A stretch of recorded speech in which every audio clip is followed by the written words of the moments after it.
स्वागत है आपका इस यूट्यूब चैनल पे। तो हम लोग इस वीडियो में जो देखेंगे वो क्लास 10वीं का जो आपका सब्जेक्टिव है, ठीक है। बहुत सारे दोस्त हमारे ये कमेंट करके बता रहे थे कि सर सब्जेक्टिव ही बताइए। देखिए सब्जेक्टिव हम ऑलरेडी 2-3 वीडियो डाल चुके हैं, लेकिन यूट्यूब आप लोगों के पास पहुंचा नहीं रहा है या नोटिफिकेशन नहीं जा पा रहा है, पता नहीं क्या रीज़न है। सब्जेक्टिव का व्यूवर्स नहीं बढ़ पा रहा है, ठीक है। जितना ऑब्जेक्टिव है उतना सब्जेक्टिव को भी हम लोग अपलोड किए हुए हैं, आप जाके चैनल के ऊपर देख सकते हैं।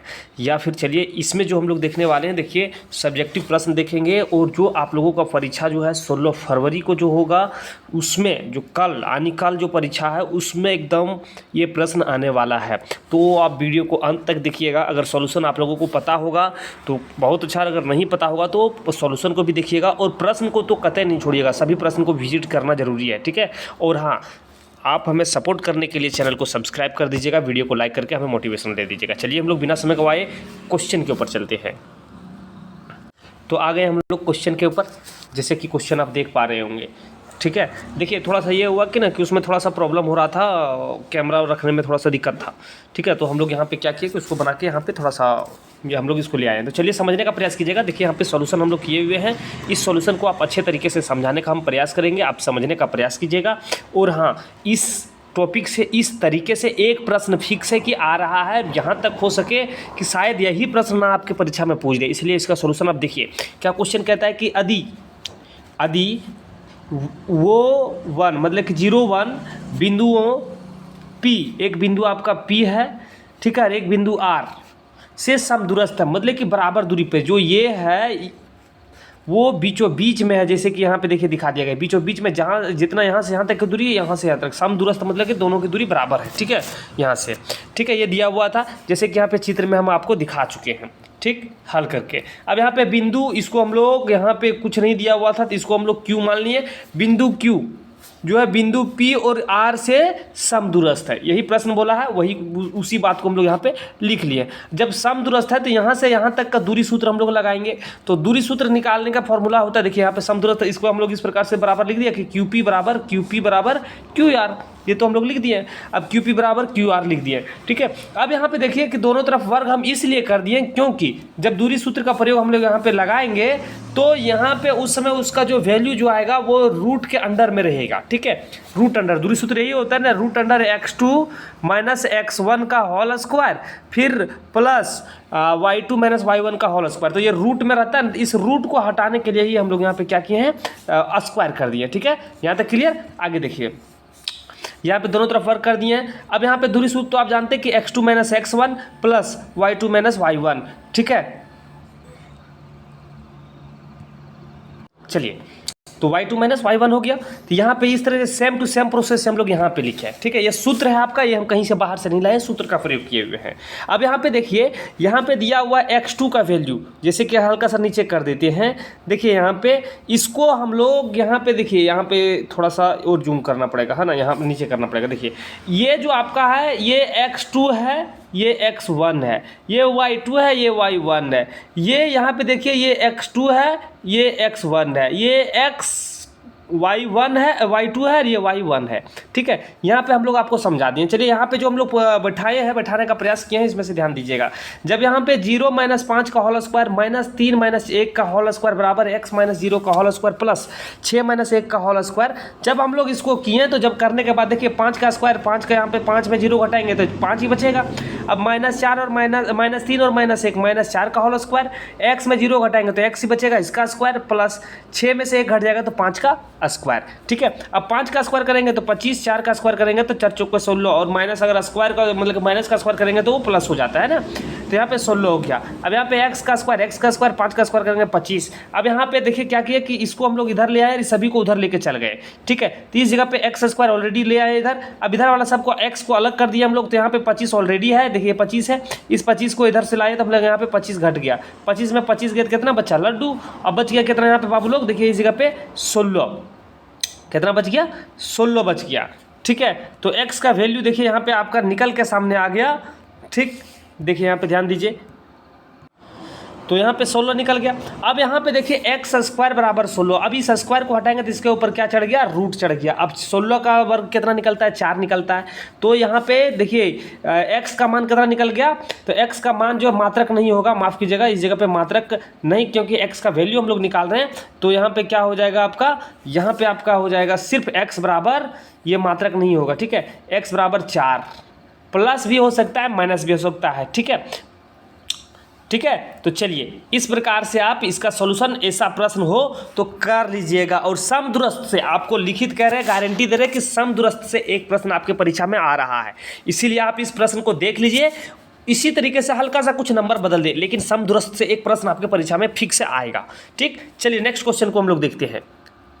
नेक्स्ट प्रश्न को देखिए, कहता है कि देखिए क्या कह रहा है कि एक एपी है, कोई भी एपी है, ज्ञात कीजिए एक एपी आपको निकालना है जिसका तीसरा पद 16 है, मतलब ये 3 बराबर 16 और 7वां पद जो होगा 5वां पद से 12 अधिक है, ठीक है, ये प्रश्न है। तो दिया हुआ है, ये दिया हुआ है, तो इसको हम लोग कैसे, जो प्रश्न दिया वो इसी को हम लोग लिख लेंगे। क्या दिया हुआ है देखिए यहाँ पे, ये 3 बराबर 16 जो प्रश्न बोला यहाँ पे बाबू लोग, हम लोग वही लिखे हैं।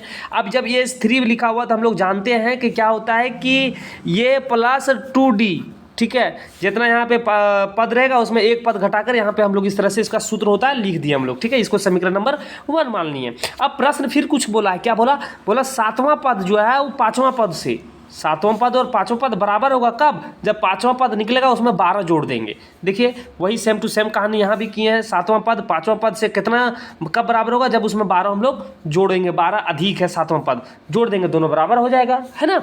चलो आगे देखो, आगे देखने का प्रयास कीजिए। यहाँ पे ध्यान दीजिए क्या कहता है कि ये 7 ये इधर प्लस में था, इधर आया तो माइनस हो गया। अब यहाँ पे देखिए ये 7 में से 5 घट जाएगा तो कितने बचेगा, यहाँ पे 2 बचेगा, या तो 2 बचाइए, नहीं तो आप इस प्रकार से बनाइए, ये 7, ठीक, ये 7 का फॉर्मूला ये प्लस 6d, माइनस है माइनस, ये माइनस ये प्लस 4d, 5 है तो 4d लिखेंगे बराबर 12। अब यहाँ से देखिए क्या होगा कि इस जगह से आपका ये और ये माइनस इस जगह पे घुसर दिया, ये और ये खत्म हो गया। अब बच कितना गया, 6d में से 4d घट जाएगा, कितने बचेगा, 2d बचेगा ना।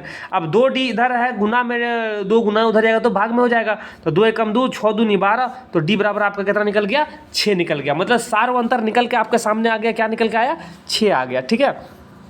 अब जब 6 सामने निकल के आ गया d का मान, तो d का मान समीकरण 1 में हम लोग रख देंगे। तो समीकरण 1 किसको माने थे आप लोग, आपको बता दें, देखिए इसको समीकरण 1 माने थे, इस पार्ट को समीकरण 1 कहे थे ना, तो इस समीकरण 1 में ले जाके हम लोग रख देंगे। तो समीकरण 1 में जब ले जाके रखेंगे तो कितना आ जाएगा बाबू लोग, ध्यान दो, यहाँ पे देखिए ये समीकरण 1 हम लोग लिख दिए हैं, ये का वैल्यू नहीं जानते हैं, लेकिन सर d2 तो दिया हुआ, d का वैल्यू अभी 6 तो निकाले, 6 दूनी 12, अब 12 इधर जोड़ में इधर आएगा तो घटा में हो जाएगा। यहाँ पे देखो, यहाँ पे घटा है तो कितना बच गया, 4 बच गया, ये बराबर 4 निकल के आपके सामने प्रकट हो गया। अब कोई भी एपी लिखने के लिए आपको चाहिए एक सारवंतर जो d और एक चाहिए प्रथम पद, ठीक है, तो 2 चीज़ आपको निकल के आ गया। और एपी का फॉर्मूला जो होता है, देखिए एपी किस प्रकार से, किस फॉर्म में होता है, ये होता है प्रथम पद, ये द्वितीय पद, तृतीय पद, चतुर्थ पद, पांचवा पद, इस तरह से बढ़ता जाता है, ठीक है। तो ये बराबर 4 तो निकाल लिए अभी हम लोग। अब यहाँ पे ये प्लस डी, तो 4 और यहाँ पे 4, ये बराबर 4 और डी बराबर 6, 6 4 कितना हो गया, 10 हुआ, तो यहाँ पे हम लोग 10 लिख दिए।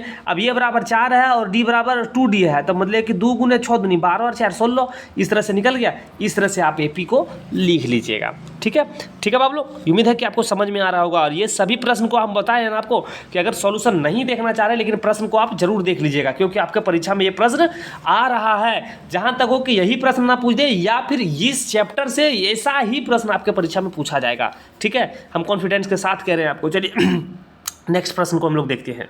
देखिए यहाँ पे कह सकता है आपको, यहाँ पे कह सकता है, कह रहा है कि हल करना है आपको, और हल करना इस प्रकार से एक क्वेश्चन है आपका। यहाँ पे ये क्वेश्चन में आपको कुछ मेंशन किया हुआ रहे, अगर बोल दे कि आप ये अभिलोपन विधि से हल कीजिए, वर्गगुणन विधि से हल कीजिए, ठीक है, तो आप उस समय घुसिएगा। या फिर अगर विलोपन वर्गगुणन कुछ नहीं लिखा हुआ, ओनली फॉर क्या बोला है, उसने बोला कि हल करो, तो अगर सिर्फ हल करने के लिए रहेगा तो आप जो विधि आपको लगे, विलोपन, प्रतिस्थापन, वर्गगुणन, ग्राफीय विधि, जो आपको अच्छा लगे उससे हल कर सकते हैं, ठीक है। तो चलिए हम लोग यहाँ पे ऐसा प्रश्न है, ऐसा प्रश्न दिखे तो आप गड़बड़ाना नहीं, हकबकाना नहीं, एकदम शांति दिमाग से बस सोचना है क्या करना है बाबू लोग, ध्यान दो। देखो ये एकदम लिख के ले जाओ, दिमाग में रख लो कि देखो परीक्षा में आ रहा है, ठीक है। देखो यहाँ पे क्या है, कहता है कि यहाँ पे ये प्रश्न दिया है 2/x + 3/y = 13। मतलब सर अभी तक हमने ये सॉल्व किया है कि सर सॉल्व किया हुआ है कि सर x/2 होता था, तब तक तो उसको हम लोग सॉल्व कर चुके थे। लेकिन अब देखिए यहाँ पे उल्टा आप कर दिए हैं, ये 2 ऊपर में कर दिए हैं और x को नीचे कर दिए। ये तो महा कन्फ्यूजन वाला बात हो गया सर। तो कन्फ्यूजन में इसमें होने की बात नहीं है। चलो आप देखो यहाँ पे इसका हल आप लोग इस प्रकार से कर सकते हैं। ऐसा प्रश्न दिखे तो आपको गड़बड़ाना नहीं, दिमाग को शांत रख के देखना है। हम लोग क्या करें कि माना, अब माना देखिए यहाँ पे लिखा हुआ है 2/x, तो इसके जगह पर 1/x गुने 2 लिखा हुआ है कि नहीं लिखा हुआ है। अब 1/x के बराबर में हम लोग क्या किए, इसको p मान लिए। ठीक है, सेम टू सेम इसमें भी किए, 1/y बराबर इसको हम लोग q मान लिए। ठीक है, जब p और q मान लिए हैं तो देखिए ध्यान दीजिए यहाँ पे थोड़ा सा, हाँ साफ कर देते हैं। देखिए यहाँ पे 2/x है ना, तो 1/x का मान तो p हम लोग रख लेते हैं। यहाँ पे p आपका हो गया, इस जगह पे आपका क्या हो गया, q हो गया। ठीक है, इस जगह पे p, इस जगह पे q। और यहाँ पे देखिए ये निकल गया आपका एक समीकरण बन गया, समीकरण 1 आप कह सकते हैं, या 3 मान लिए हम लोग। समीकरण 1 इसको, समीकरण 2 इसको मान लिए है ना, ये समीकरण 3 हो गया आपका। सेम टू सेम देखिए यहाँ भी समीकरण, इसमें जब हम लोग पुट करेंगे निकालेंगे तो ये समीकरण 4 प्राप्त हो गया। अब हम लोग यहाँ पे देखिए, यहाँ पे जो हम लोग इसको बना रहे हैं, देखिए इसमें से क्या कर रहे हैं कि एक पद को हम लोग बराबर करने का प्रयास कर रहे हैं। ठीक है, तो यहाँ पे 2 है, यहाँ पे 5 है, तो ये बराबर नहीं हो रहा है। तो क्या किया, ये पार्ट इसमें लाके गुना कर दिया, ये पार्ट हम लोग इसमें गुना कर दिए। देखिए 5 इसमें और 2 इसमें गुना कर दिए। अब गुना करने के बाद क्या है कि समीकरण 3 एवं 4 को क्रमशः 5 और 2 से गुना करने पर, गुना कर घटाने पर, अब इसको गुना किया तो इसको घटा भी दिए हम लोग। देखिए यहाँ पे गुना करने के बाद कुछ मान प्राप्त हुआ। यहाँ पे जब गुना किया तो 10p 15q और 65 प्राप्त हुआ। फिर यहाँ पे 10p - 8q और यहाँ पे -4 प्राप्त हुआ। ठीक है, जब इसको हम लोग घटाएंगे तो सबका नीचे वाला का साइन बदल जाएगा, तो बदल गया साइन सबका। जब यहाँ पे प्लस था तो ये माइनस हो गया, यहाँ माइनस था तो यहाँ पे प्लस हो गया, और यहाँ पे माइनस है तो यहाँ पे प्लस हो गया। अब क्या हुआ कि ये खत्म। अब 15 और 8 23 हो गया, और 65 और 4 69 हो गया। अब 23 दिया 69, यहाँ से ये तो 69 कट गया, अब 3 बचा, तो q बराबर आपका 3 निकल के आ गया। अब q का मान समीकरण हम लोग 4 में रख दिए। जब q का मान समीकरण 4 में रखे तो क्या आया, 5p - 4q था इस जगह पे, है ना, उन्हें 3 बराबर -2 है, -2 है। अब यहाँ पे देखिए ये माइनस में उधर जाएगा तो प्लस में हो जाएगा, तो 12 में 2 घट जाएगा तो 10 बचा। ये 5 इधर गुना में इधर आएगा तो भाग में हो जाएगा, काटे तो 2 निकला। p बराबर भी आपका निकल के, q और p का मान दोनों निकल के सामने प्रकट हो चुका है। अब देखिए यहाँ पे हम लोग जानते हैं जो समीकरण 1 और समीकरण 2 माने थे उसमें क्या था कि 1/x बराबर p, और p का वैल्यू अभी तो हम लोग निकाल चुके हैं। p का वैल्यू हम लोग 2 निकालें, इसलिए हम लोग यहाँ पे 2 रख दिए। अब यहाँ पे देखो, यहाँ पे समझिए, यहाँ बच्चा कन्फ्यूजन कि सर x/1/2 कैसे लिख दिए आप। ये इधर भाग में इधर आएगा तो गुना में हुआ, 2x हुआ। अब ये 2 गुना में इधर आएगा तो भाग में हुआ, तो वही तो बात लिखे हम यहाँ, x बराबर 1/2, x बराबर 1/2 और y बराबर 1/3, सेम टू सेम। और इस प्रकार से आंसर आपके सामने प्रकट करवा दिए। ठीक है, तो ये सभी प्रश्न को आप देख लीजिएगा। चलिए कुछ और प्रश्न है उसको भी हम लोग देख लेते हैं। आप लोगों को हम जो प्रश्न बता रहे हैं आपके परीक्षा में पूछेगा ही पूछेगा। ठीक है, यहाँ पे कुछ भी दिया हुआ है, क्वेश्चन है। ठीक है, अब कहता है बहुलक आपको ज्ञात करना है। एक क्वेश्चन दिया हुआ है, उसका क्या कह रहा है कि बहुलक आपको ज्ञात कीजिए। बहुलक ज्ञात करने का बहुत आसान तरीका है, आप सभी जानते भी हैं। बहुलक में सबसे पहले तो आपको डिसाइड करना पड़ता है कि f1 f0 f1 ही डिसाइड कीजिए, और निम्न सीमा हाइट ये सब चाहिए। ठीक है, तो सबसे पहले तो ये हम लोग लिखा हुआ है, आपका ग्राफ दिया हुआ था। ठीक है, बना हुआ है ये सारणी। अब इसमें से सबसे पहले f1 डिसाइड कैसे करते हैं। f1 डिसाइड करते हैं कि जब बारंबारता में जो सबसे बड़ी संख्या होगी, जो सबसे बड़ी बारंबारता होगी वही f1 हो जाएगा। तो देखिए सबसे बड़ी इसमें क्या है बारंबारता में, 20 है, तो ये f1 हो गया। इसके ऊपर वाला f0 और इसके नीचे वाला f2। ठीक, वही बात किया यहाँ पे, f1 बराबर 20, f0 बराबर 3 और f2 बराबर 4। देखिए यहाँ पे हम लोग ये लिख दिए। अब निम्न सीमा जो होता है l जो होता है वो क्या होगा, l कैसे होगा, l डिसाइड कैसे करते हैं। तो वर्ग अंतराल में जो सब बड़ी होता है, मतलब f1 होता है, उसके सामने वाले जो होंगे वो हो जाएगा आपका, निम्न जो होगा वो हो जाएगा आपका l। ठीक है, ठीक। अब h तो पता है कि इसके बीच में कितना का अंतर है, तो 20 का अंतर है, इसलिए ये आपका h हो गया। अब बहुलक का फॉर्मूला कुछ होता है। बहुलक का फॉर्मूला जैसे कि आप देख पा रहे होंगे, l plus F1 minus F0 बटे 2F1 minus F0 minus F2 into H। ये बहुलक का सूत्र है, आप लोग याद रख लीजिए, एक नंबर में हो सके तो पूछ देगा, ठीक है। एक नंबर में ये पूछा जा सकता है, तो इसलिए आप इसे देख लीजिएगा, याद कर लीजिएगा। अब यहाँ पे देखिए, यहाँ पे 125 है, क्यों? L बराबर हम लोग बैठाए हैं, F1 बराबर 20, F0 बराबर 13 और यहाँ पे F1 है तो 2 गुने 20 माइनस 13 माइनस 14, क्योंकि F0 और F2 का वैल्यू है बराबर गुने 20 हम लोग कर दिए, ठीक। जब इसको हल कर रहेंगे तो 125 का 125 ज्यों का त्यों रखेंगे, 20 में 13 घटाएंगे तो 7 बचा, 20 दूनी 40 में 27 घटा देंगे, ठीक है, गुने 20। आगे थोड़ा सा और जूम कर लेते हैं, मतलब कि थोड़ा ऊपर कर लेते हैं, ध्यान दीजिए यहाँ पे।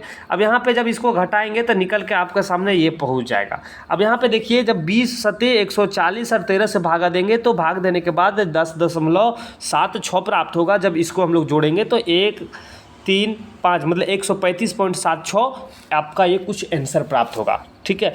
तो देखो बाबू लोग, आपके परीक्षा में बहुलक, देखो ये सब 5 नंबर वाले इजी प्रश्न है ना, ये क्या है 5 नंबर वाला इजी प्रश्न है। और आपको बता दें कि 5 नंबर वाला प्रश्न जो है वो पिछला वीडियो जो लॉन्ग था उसमें हम आप लोग को VVI क्वेश्चन एक सॉल्यूशन दे रहे थे और उस चैप्टर से 2-3 VVI क्वेश्चन हम दे रहे थे।